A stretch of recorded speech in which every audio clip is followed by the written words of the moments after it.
Are you in love, or are you just afraid to be alone? That's a question most people avoid asking themselves because the answer is terrifying. On the surface, you convince yourself it's love. You hold on, you stay, you sacrifice, you pour your heart out. But deep down, there's a fear that maybe you're not holding on to the person. Maybe you're holding on to the comfort of not being alone. Too many people confuse attachment with love. Attachment is about fear.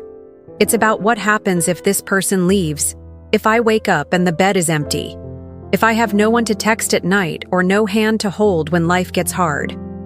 Attachment is about clinging, because you don't trust yourself to be okay on your own. Love, on the other hand, is freedom. Love is choosing someone, not needing someone. Love is not built on fear of loneliness. It's built on respect, on trust, on growth.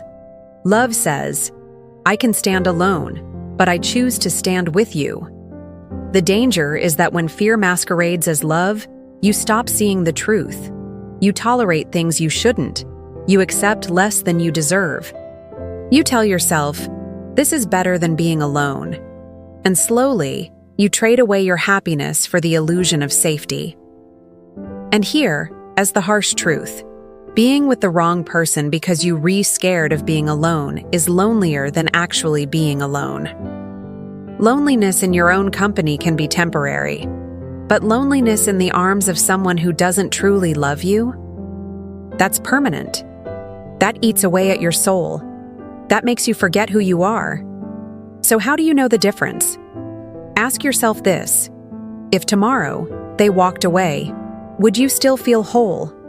Or would your world collapse, not because you lost love, but because you lost your safety net? If the only thing keeping you in a relationship is the fear of emptiness, that's not love, that's dependency. Love is not begging for attention. Love is not settling for half effort. Love is not a chain that binds you. Love is strength. Love is two whole people choosing to build together, not two broken people holding on so they don't fall apart. Most people are afraid of being alone because they've never sat in silence with themselves. They've never learned to enjoy their own company. They don't know who they are without someone else validating them. But here's the reality. If you cannot stand being alone, you'll always mistake attachment for love. You'll always fall for the idea of someone instead of the reality of them. You'll stay because of fear, not because of passion. And when fear is the foundation of your relationship, the house will always collapse. Being alone isn't the enemy. Being alone is the training ground. It's where you learn your worth, where you build your standards, where you discover what kind of love you actually deserve. When you master being alone, you stop accepting half love. You stop chasing people who don't value you. You stop mistaking comfort for connection. And when real love shows up, you'll know it. Not because you need it to fill a void, but because it feels like a choice, not a cage. So ask yourself honestly, are you in love, or are you just afraid of being alone? If it's love, it will feel like freedom, like respect, like growth. If it's fear, it will feel like chains, like anxiety, like desperation.